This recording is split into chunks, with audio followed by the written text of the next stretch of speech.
আসসালামু আলাইকুম। আমার নাম মোহাম্মদ মেহেদী আলম। আমার জেলা শরীয়তপুর, বেদরগঞ্জ থানা। আমি 18 জুলাই ছাত্র আন্দোলনে যোগ দেই ব্র্যাক ইউনিভার্সিটি, মধ্যপাড়া ব্র্যাক ইউনিভার্সিটির সামনে। ওখানে আমি গুলিবিদ্ধ হই 18 তারিখ রাতে 8টা থেকে 9টার ভিতরে আর কি ঘটনা। তো ওখান থেকে আমাকে নেওয়া হয় ডেল্টা হসপিটালে, ডেল্টা থেকে আমাকে নেওয়া হয় ঢাকা মেডিকেলে। সে রাতেই ওখান থেকে আমাকে 1টা থেকে 2টার ভিতরে আমাকে পঙ্গু হসপিটালে নেওয়া হয়, এখানে আনা হয় আর কি। আর সরকারি বলতে আমার এখানে 18 জুলাই থেকে 27 জুলাই পর্যন্ত, সাবেক প্রধানমন্ত্রী শেখ হাসিনা আসার আগ পর্যন্ত আমার 3টা অপারেশন হয়েছে।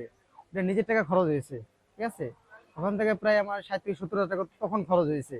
সাবেক প্রধানমন্ত্রী শেখ হাসিনা আসার পরে আমার এখন পর্যন্ত এখানে আমাদের ট্রিটমেন্ট, অপারেশন, তারপর আপনার ওষুধ, ডাক্তার, এগুলো সব ফ্রি চলতেছে। হ্যাঁ, এগুলো আমাদের খরচ লাগতেছে না।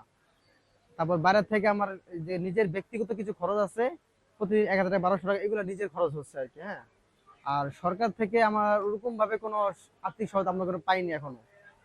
এই সরকার থেকে কোনো কেউ আসে যে আমাদের দেখবে, যা আমাদের আশ্বাস দিবে, ঠিক আছে, ওরকম আমরা কিছু পাই নাই।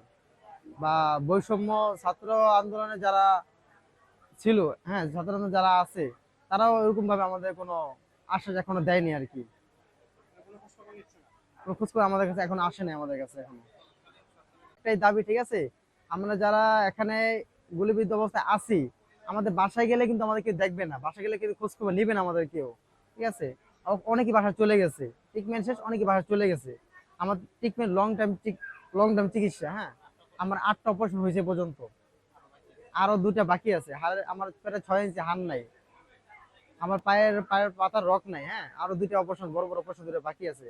আমাদের সরকারের কাছে একটা আবেদন, সরকার আমাদের কাছে আসুক, আমাদের আমাদের এই কথাগুলো সরকার জানুক আমরা কি অবস্থায় আছি এখন।